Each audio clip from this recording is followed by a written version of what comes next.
जोहार, मी श्रीमंत सुरपाम। आपण पाहत आहात एस भारत न्यूज, जनसामान्याचा आवाज।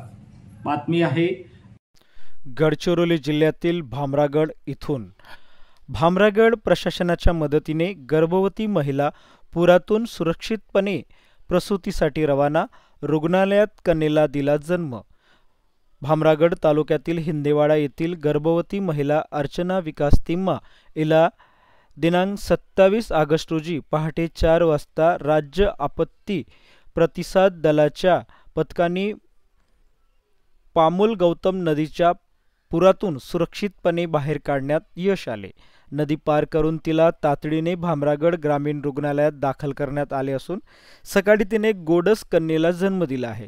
छत्तीसगड राज्यात झालेल्या मुसळधार पावसामुळे इंद्रावती नदीची पातळी वाढली होती। संभाव्य परिस्थिती लक्षात घेऊन जिल्हा प्रशासनाने काल संध्याकाळपासूनच सतत लक्ष ठेवले होते।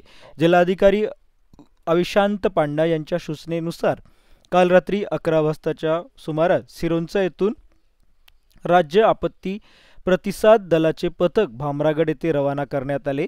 या तत्पर कारवाईमुळे गर्भवती महिलेला वेळेत रुग्णालयात पोहोचवणे शक्य झाले आहे, तहसीलदार किशोर बागडे यांनी सांगितले असून दरम्यान भामरागडच्या मुख्य बाजारपेठेत पर्लकोटा नदीचे पाणी शिरले असून सुमारे 30 ते 35 दुकानात पाणी घुसले आहे। मात्र प्रशासनाच्या सूचनेनुसार व्यापाऱ्यांनी काल रात्रीच आपले साहित्य सुरक्षित स्थळी हलवल्याने मोठे नुकसान टळले आहे। लगतच्या भागात पावसाचे प्रमाण सुरू असल्याने जिल्हाधिकारी यांनी सर्व विभागांना सज्ज राहण्याच्या तसेच आवश्यक त्या उपाययोजना तातडीने करण्याच्या सूचना दिल्या असल्याची माहिती आपल्याला प्राप्त आहे। अशाच नवनवीन घडामोडी पाहण्यासाठी आजच आमच्या एस भारत यूट्यूब न्यूज चॅनलला लाईक करा, शेअर करा आणि सबस्क्राईब करा।